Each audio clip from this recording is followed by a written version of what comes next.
Hello everyone, কেমন আছো সবাই? আশা করছি সবাই খুব ভালো আছো আর আমিও ভালো আছি। তো আজকে অনেক বছর পর আমি রথের মেলা দেখতে বেরিয়েছিলাম।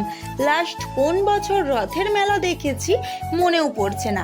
ভেবেছিলাম বিকেল বিকেল বেরোবো, রথ টানা দেখবো, কিন্তু ওই যে কপালের নাম গোপাল, গোপাল এইবারেও দিন দিল না। কিছু কাজ পড়ে যাওয়ার জন্য বিকেলে গিয়ে উঠতে পারলাম না। আমাদের যেতে যেতে প্রায় সন্ধে 8টা বেজে গিয়েছিল। ফার্স্টে গিয়েছিলাম ডিমারির হ্রদ দেখতে, তারপর মেছেদার হ্রদ দেখেছিলাম। জানো তো, এই ফার্স্ট টাইম আমি মেছেদার হ্রদ আর ডিমারির হ্রদ দুটোই একসাথে দেখলাম।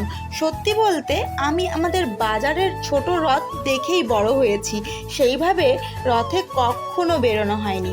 আর ডিমারিতে গিয়ে মায়ের দর্শন পেয়ে গিয়েছিলাম। এই মায়ের পুজো হয় 12 বছর পর পর।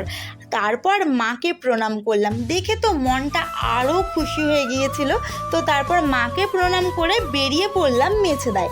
গিয়ে দেখলাম মেছেদার মেলা প্রায় শেষের পথে।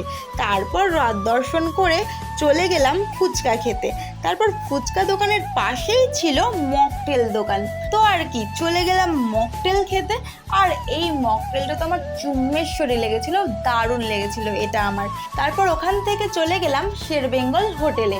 ওখানে আমরা অর্ডার দিয়েছিলাম ফিশ ফিঙ্গার আর বাটার নান আর চিকেন কষা। তো আমি তো রথের মেলা এইভাবেই এনজয় করলাম। তো তোমরা কে কিভাবে রথের মেলা এনজয় করলে আমাকে অবশ্যই কমেন্ট করে জানিও। তো চলো আজকের মতো টাটা, দেখা হচ্ছে অন্য কোনো ভিডিওতে।